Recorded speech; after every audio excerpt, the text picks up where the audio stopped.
Hello and welcome to When I Stop Fighting, the podcast, hosted by Daryl Dittmer, where we talk about the fight or fights that so many of us engage in this lifetime, as well as ways to potentially relieve ourselves of those fights. Let's get started. Welcome to When I Stop Fighting, the podcast. My name is Daryl Dittmer. Today I'm joined by Gigi Langer, a Stanford PhD, author of 2 published books, 50 Ways to Worry Less Now, published in 2018, and Love More Now, published in 2023. Additionally, Gigi is the co-author of 5 books, as well as hundreds of articles for teachers and teacher educators. Gigi is also a very long-term sober human. Thank you for joining me, Gigi. So happy to have you on. I'm so glad to be here, Daryl. We've finally gotten together on the video. It's wonderful. It is. It's been a while. We've known each other. I know we've read each other's books, which is really cool. I love 50 Ways to Worry Less Now, and Thanks. Love More Now is certainly on my docket. I have not purchased it yet, but I will. I've got a backlog. I'll send you a copy. I didn't realize. I will. Oh. Yeah. Well, that's sweet of you. Thank you. Yeah. It's funny. Worry Less Now was printed by a printer, physical copies, because in 2017, it was just switching over to print on demand. So I have, and then they made a mistake, so they printed extras. So I can give those out and mail them out, but Love More Now, Amazon and Barnes and Noble and those guys, they print them on demand. So for me to get them, I have to pay them to get my own copies. Right. Right. To send out to people. So I haven't given them away as much as I could. But anyway. I'm the same way. The same way. I've given out quite a few, but it's a little more painful to send them out but I also look at it and I think with your book, the one that I read, 50 Ways to Worry Less Now, it's a book that will really help and in any area of life where somebody's struggling. And that's I think the key is, and you and I talked about it before we hit record, is we're recovering from addiction stuff, but we don't corner the market on dysfunction, and people need help in many areas of life, including addictions. Yeah, exactly. It's kind of, when I started writing that book, it was like, in these years of recovery and therapy and so on, I had learned so many tools to help myself through worry, anxiety, perfectionism, workaholism, dysfunctional relationship, blah, blah, blah, blah. And I just thought, I'm a teacher kind of person. I can write the techniques and tell them in a way that people would be able to actually follow it. Because I hate it when someone says, oh, I did so-and-so, it really helped me, but they don't give you directions or a reference for how to find it. And then I, couched it in stories of difficulties when I had my, to use your word, ass in a sling. And, needed, because I was in recovery, I found these tools and resources that helped me through. And then when I got the book, it was like, oh, there are 50 of them. Okay.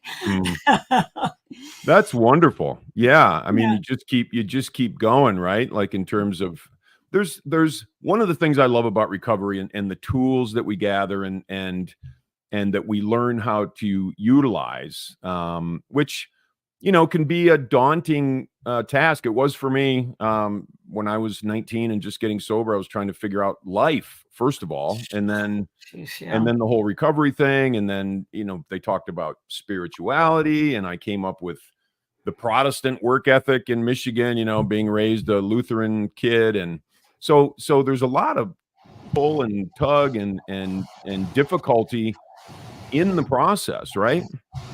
Yeah. And I really like how, in 1986, when I got sober, the main game in town was the 12-step program. So that's what I'm steeped in. I don't think it's the only way to go, but it's got the longest track record in research, actually, from Stanford. A guy recently did a study And it was quite conclusive that, 12 steps really help. Mm. But what I love about the third step, where it says, I turn my life and my will over to the care of a higher power, I interpret that as the pace of my healing and the things that are going to come up are regulated in some perfect timing and situation for the healing that I'm ready for at that point. And that was the big theme of Love More Now. It's that we have this, channel of love, and love's trying to get into us, but we've got all these blockages from old trauma, false beliefs, prejudice, pain, etc. And the love can't even get through to us, let alone into our hearts and able to come out to others. And so the healing of those blockages is really what both books are about. How do we overcome perfectionism? How do we heal from past trauma? Those kinds of things. And I had, an experience that would come up like 1 year sober. And of course, coming into sobriety, I was looking at my third divorce.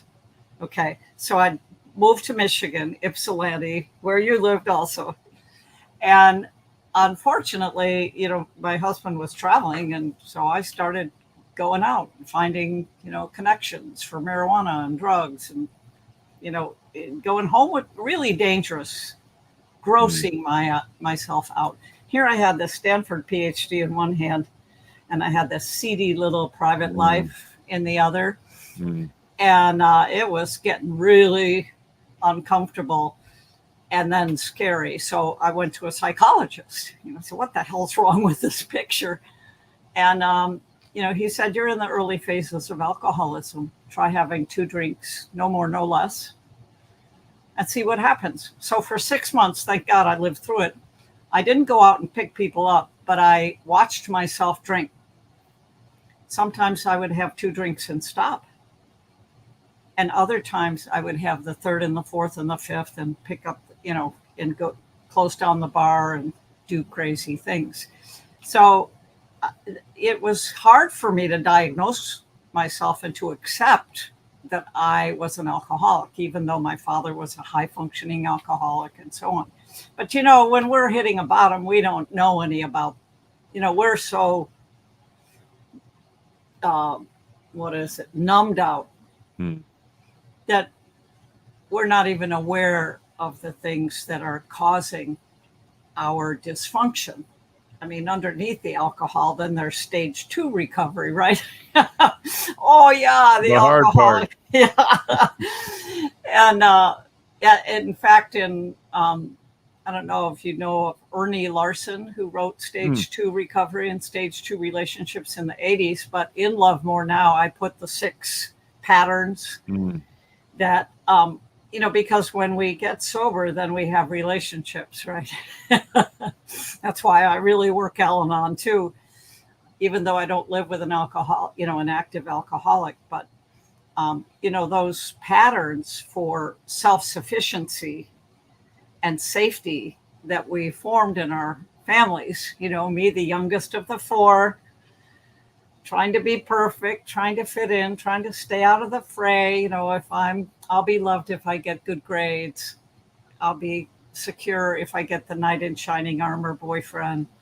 Then if that doesn't work out, I'll get the next one and the next one, and it just quit working. And it was so frustrating that my formula for making myself happy was not working. It wasn't working. The degree didn't make me happy. The men. And that's when I got so pissed I started using a lot more. I didn't really escalate my alcohol and marijuana use until grad school when I was about 30. And I thought, what the hell am I doing here with all these smart people? And remember, I had the whispered lie, which that's a theme in Worry Less Now, is, the committee in our heads, I call it whispered lies.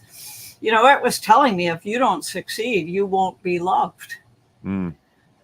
And the anxiety level was just, so immediately I found my bar that I would go to every night. And I found a guy who grew his own marijuana to live with. And, that's how I got through it. And thank God I did get through it. I didn't use or drink during the day. So anyway, I was very, very grateful to discover that I'm not exactly nuts, except for the disease of alcoholism and being affected by the family having alcoholism. Mm. Right. And I don't remember, there were people in my family, not my immediate family, but outside, that people that I didn't know, that people would say, oh, they're alcoholics, or whatever. And is it something that's in there? Is it nature? Is it nurture? I don't know. And I feel like I kind of moved beyond that a long time ago, where, what, it doesn't matter what the genesis is or why. The only thing matters is what I do.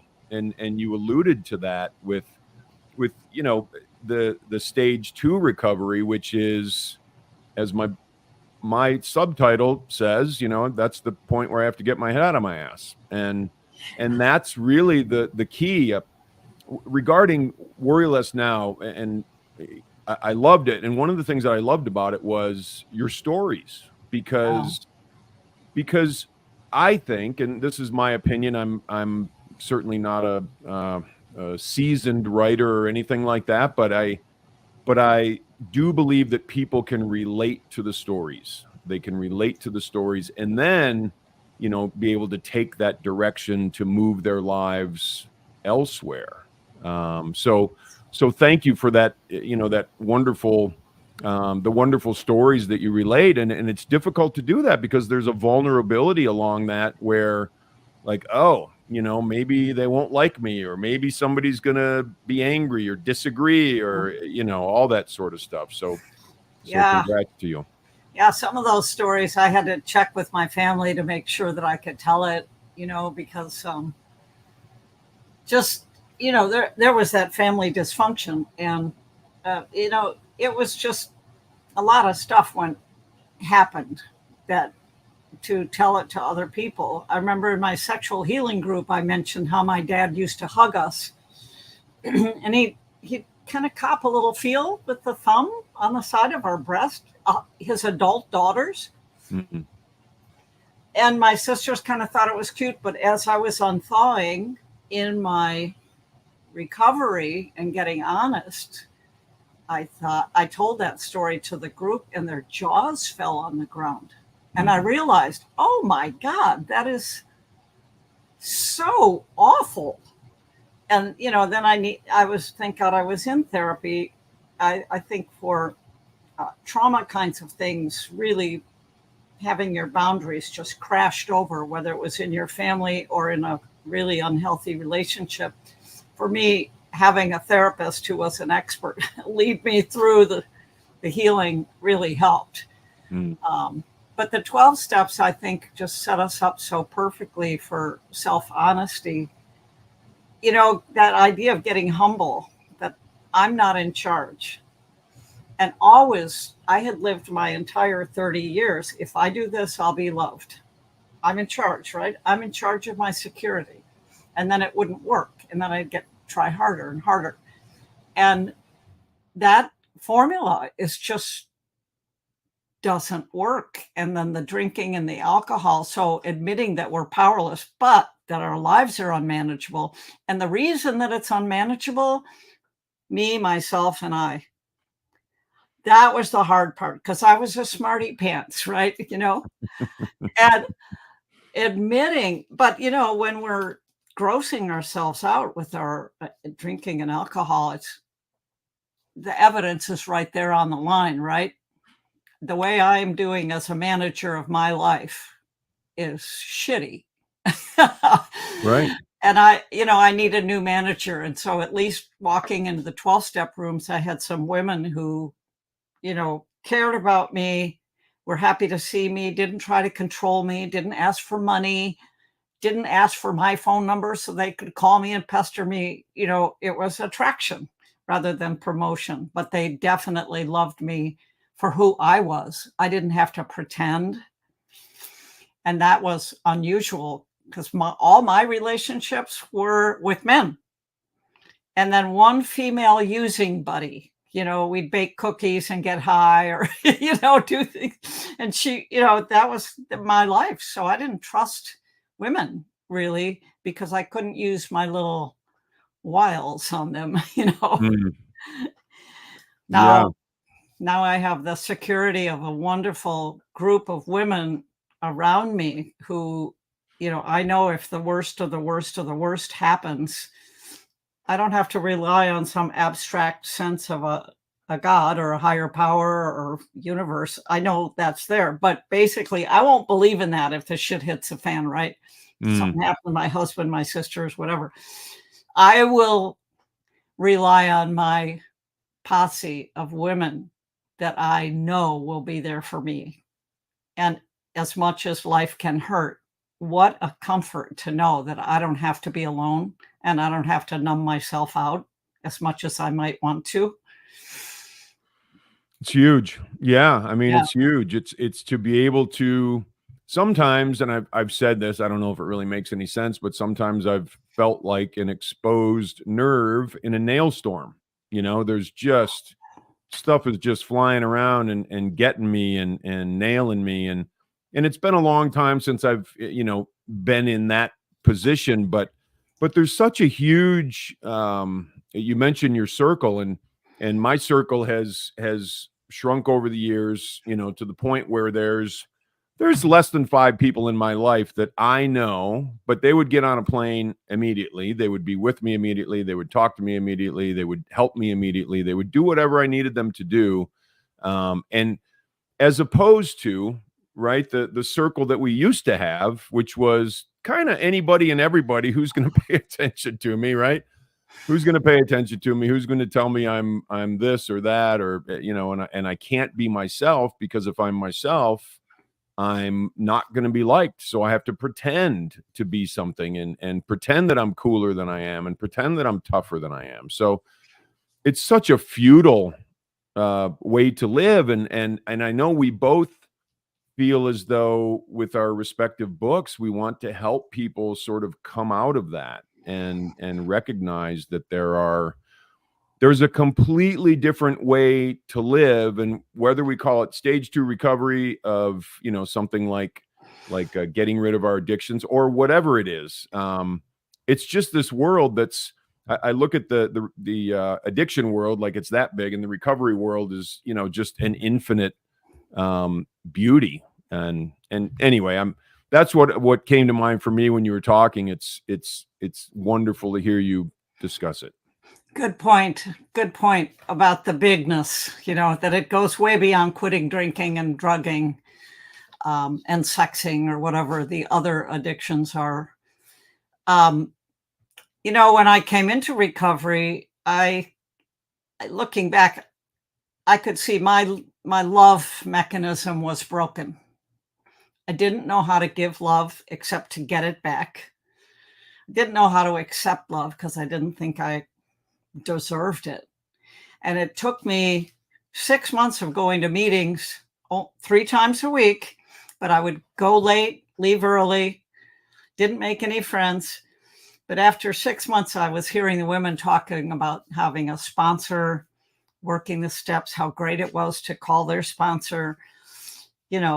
I had never had anybody like that in my life. A couple of angels came to me that I tell the stories about that gave the glimmer of hope. But once I got in the program, then it was, okay, I really want to have that person in my life that pledges to be there no matter what. And so I did, find a person that I asked to be my sponsor, but it took 6 months because I just didn't think I was worth anybody's time for just me. And that is the absolute message, I guess, in everything I write. It's like there's a heart of gold, of beauty, that divine spark that is the truth of who we are. It's not our bodies. It's not what we've done. It's the essence of who we are. Now, some people might not buy that, but for me, I buy it. I don't know if it's true or not, but I feel it. And I've learned to remove the blockages to that sense of wholeness, of being able to live in, in a way to give love, receive love. And my main spiritual program, besides the 12 steps and meditation and some Eastern things, which I've heard you talk about, is A Course in Miracles, which teaches that it's just as what came into my life, because as I said, the right things come into our lives when we express that willingness and begin to show up. And for me, that's the one that teaches me that nothing I've ever done and nothing I will do can ever ruin that perfection and goodness of my own, Deepak Chopra calls it my true self. But that's what I wrote Love More Now about, the things you mentioned, feeling those nails coming at you. And a couple of things I wrote about in there that close our hearts so that we think there's no light in us. We're completely bad and other people are too, and we can't trust. One of them is, of course, growing up in an alcoholic home or dysfunctional home. I have a friend who grew up with a mentally ill brother whose parents did not protect her from him, and he cracked her skull. And, that's something that one has to heal from because it's legitimate trauma. And and there's studies about people who had those factors, early divorces. It's called ACE, adverse conditions. I don't know, but anyway, they followed people long-term, and, there's of course a correlation with drug addiction and dysfunction and so on. But the second thing is being highly sensitive, popping out of the womb as a highly sensitive person. Yes. I felt like an alien in my family. My sister that I was closest to had this extroverted personality. She was funny. She was kind to me, but things just seemed to roll off her back. And I was there terrified, when mom and dad would throw things in the middle of the night. And I would watch her, and my other siblings were a little older and they were kind of out of the house or they had kind of separated, but I was the youngest. So I was there in the thick of it. And I thought, what the hell is wrong with me? Everybody else got the book for life, and I just hate it. And I think a lot of highly sensitive people do become addicts and alcoholics because the input is just excruciating. And then the comparisons, what the hell's wrong with me? So when I ran into Eileen Aaron, her research on highly sensitive people, well, first I read all the characteristics. That's me. But then I was so grateful to hear that she said, 1 out of 5 people is like this. And when I've studied cultures and other cultures, and she's a researcher, that person, if they can make it through their youth and mature into their strengths, those people become the sages and the advisors of their communities. And I thought, oh, yay, there's something good with this, and I don't have to feel like a freak. And that was a really helpful insight to accept how we're built and then learn how to take care of ourselves. I don't listen to cable news, the drama. It just, I have certain things I read to keep up, but I protect myself from overstimulation, shall we say. You're nodding your head. It sounds like you have the same experience. I do. I'm not, I don't, you talked about more or less taken out the garbage, right? And there was a gentleman that I recently had talked to on my podcast that he looked at it as coughing up the hairballs. You know, we just got to cough this stuff up, which I loved.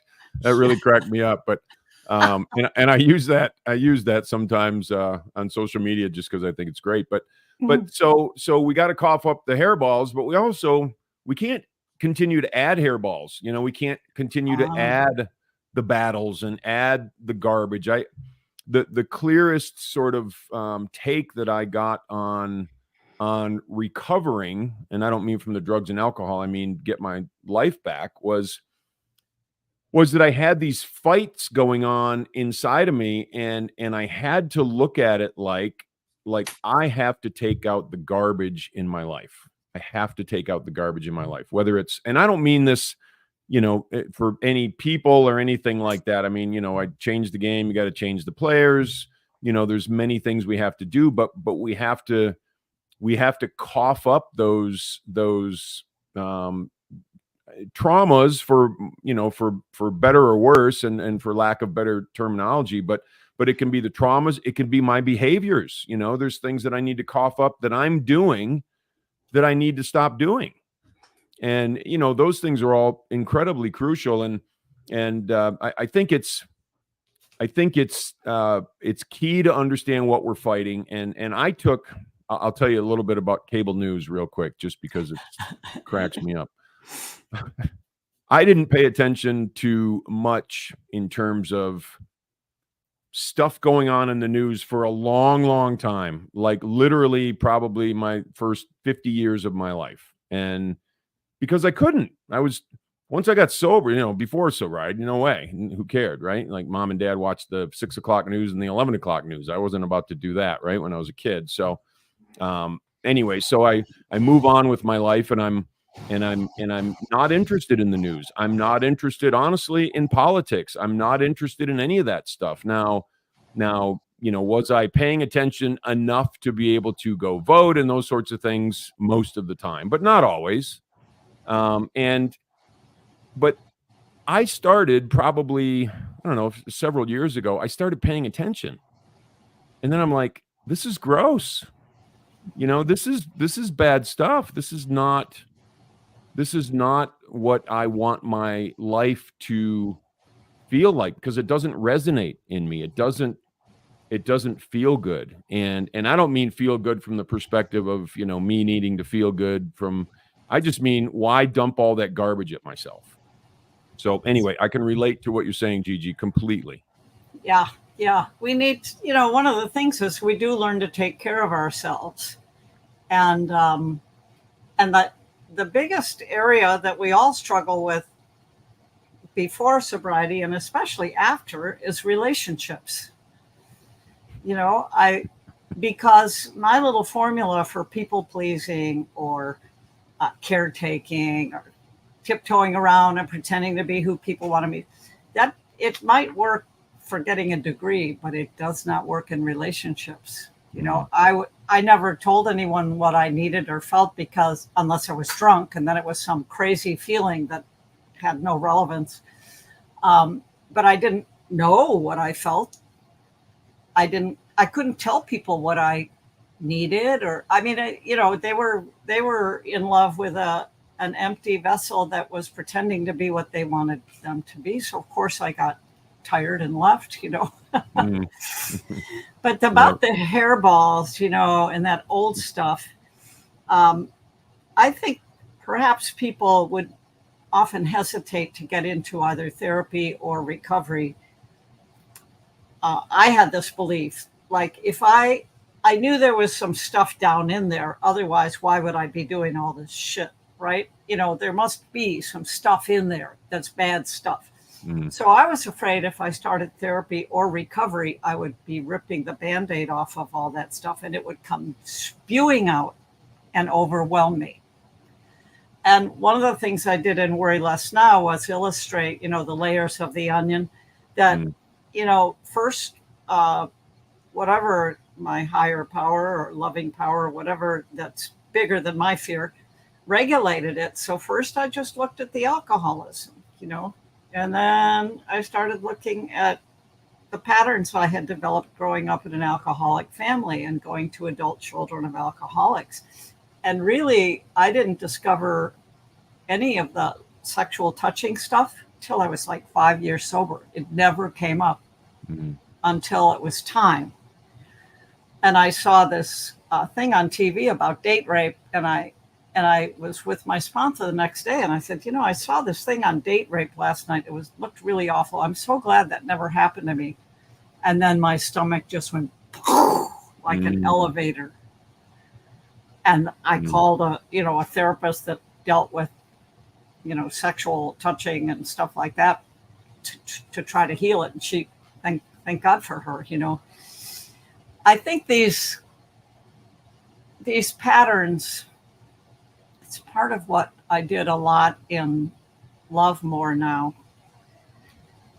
We developed these coping strategies in our families of origin or in our dysfunctional relationships or in both to keep ourselves safe, right?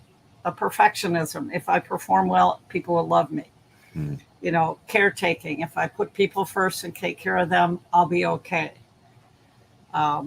People pleasing, they like me, so on. There's 6 of them in that stage 2 recovery. Workaholism, martyr. Oh, and there's one called tap dancing. 1 foot in, 1 foot out.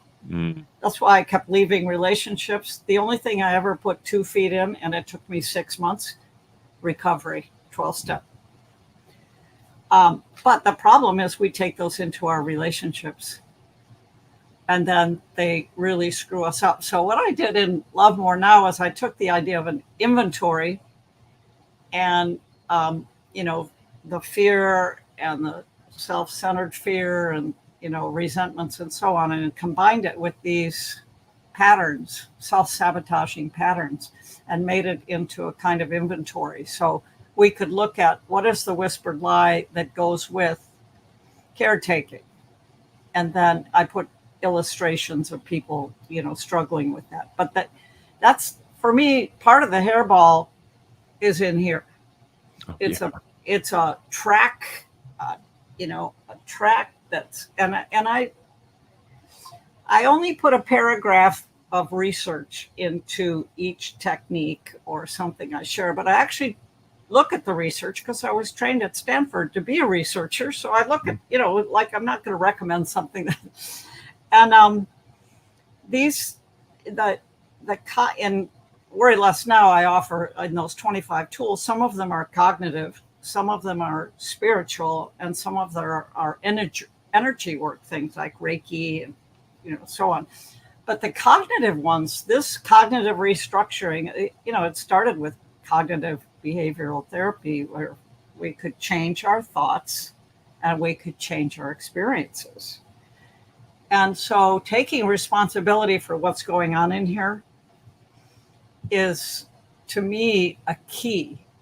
And the freeing concept, I have complete control over what goes on in here. I have maybe need some help. I've found meditation to be so helpful because it practices noticing what's going on in here and redirecting that. And then if I'm in a situation where I'm thinking, oh, are these people liking me? Am I coming across well? I can catch that and say, wait a minute, I've got this center to me that's fine. It's fine. Let's just be who we are. So that's a big part of it. And I think that for the last 3 months, I've been doing meditation every single day. As much as I know the research on it, you do too? Oh, yeah. If a person just wanted to start something and they say, oh, I can't meditate, I can't quiet my mind. It isn't that you quiet your mind. It's that you notice what your mind's doing and learn to redirect it toward whatever you've chosen. And so I've been listening to David G. I use, Insight Timer. I mean, because this shit needs restructuring. Yes. Yeah. Yes. I hear you. I was, when you were talking about the research, I was thinking of the old Herb Benson. Was it Herb Benson back in probably the 80s?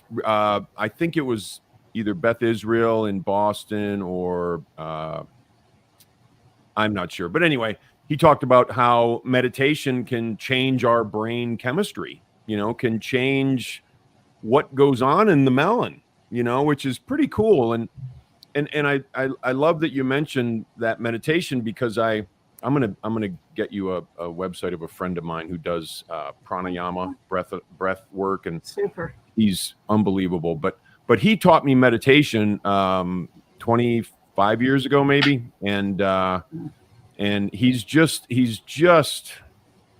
Indian, so he grew up with it. He grew up. That's like.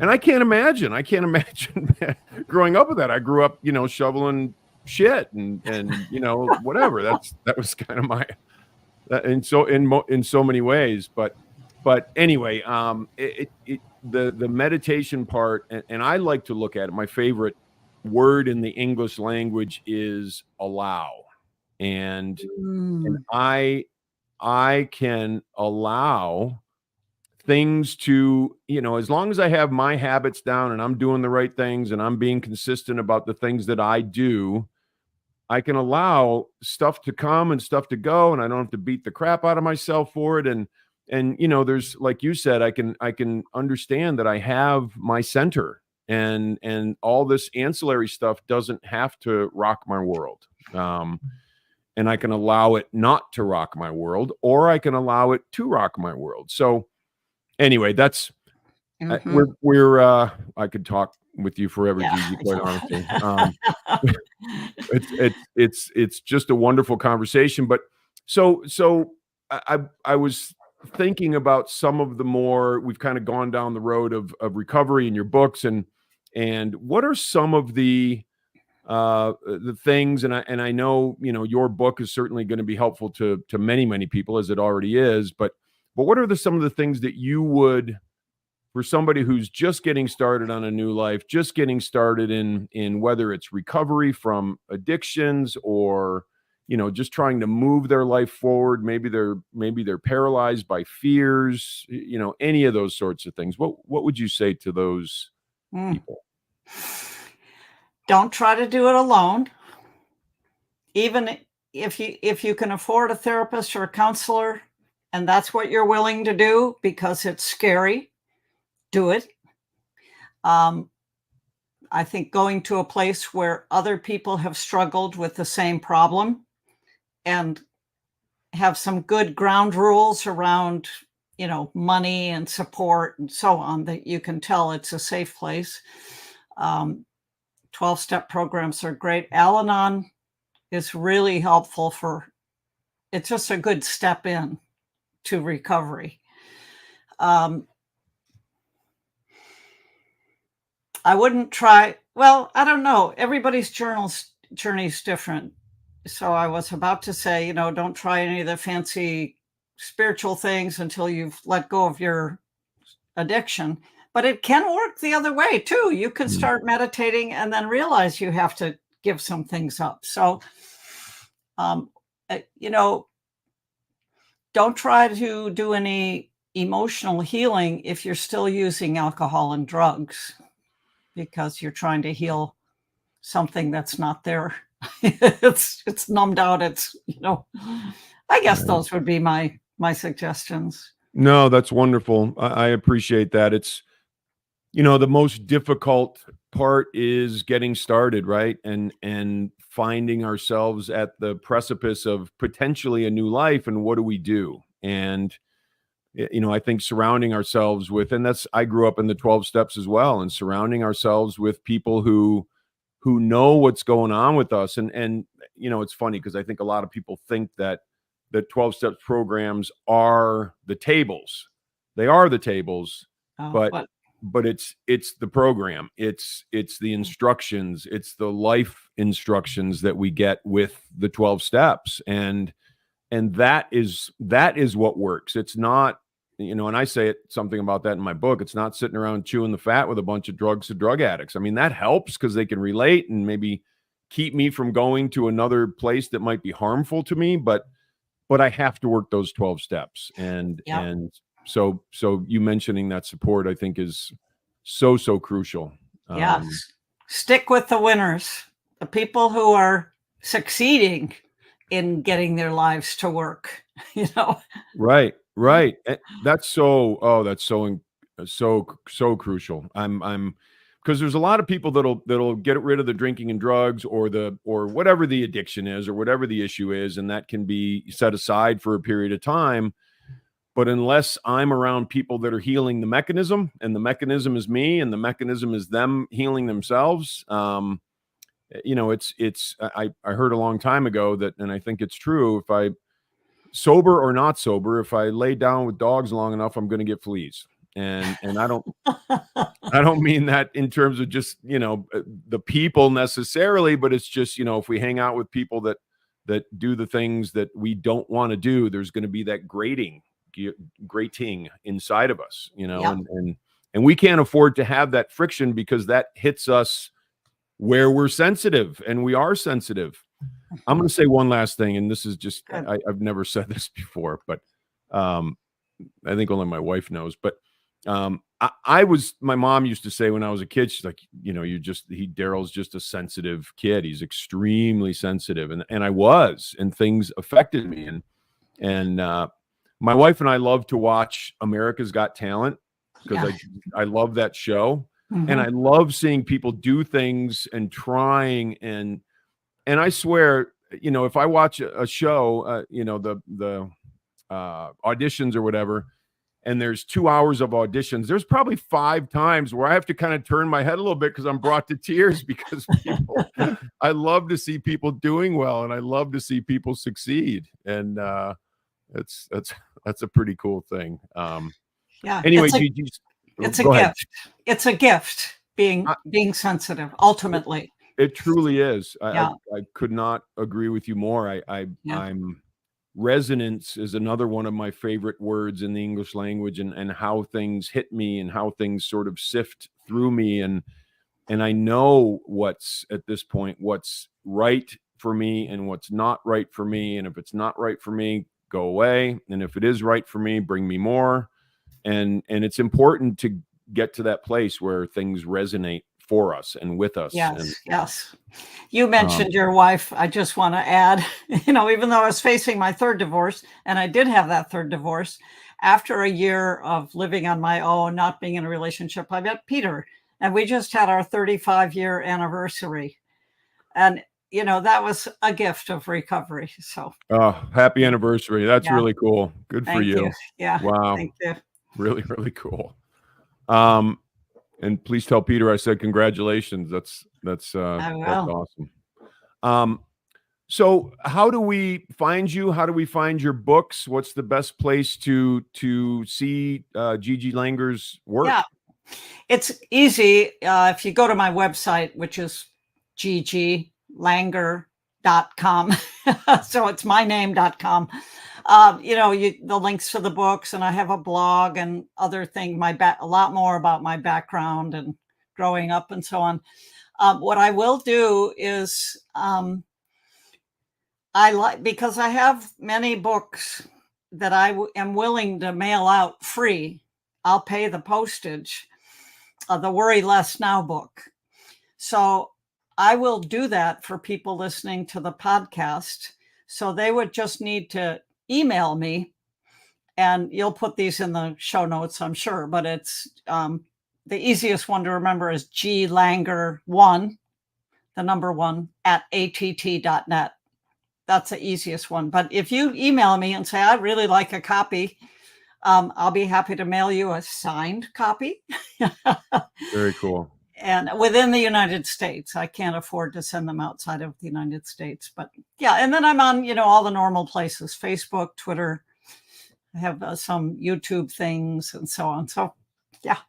That's great. Thank you. Thank you so much. I appreciate you sharing all that. And thank you so much for doing that giveaway with your book. I think that's wonderful. And I hope people take you up on it, because it's a really cool book. It definitely, I'm more of a story guy, but there was there was a way that yours was organized. And then when I look at stuff like that, I'm like, oh man, I can't write. You know what I mean? I just think I was very impressed by your book and how it was laid out, and how you can just lead somebody through the process. Thank you. Which is really cool. So thank you. So Gigi, thank you so much. I really appreciate it. And when I read your second book, we're going to do this again. And I'll send it to you. Yeah. I'm sure we'll talk real soon. Thank you so much. All right. Thanks, Joe.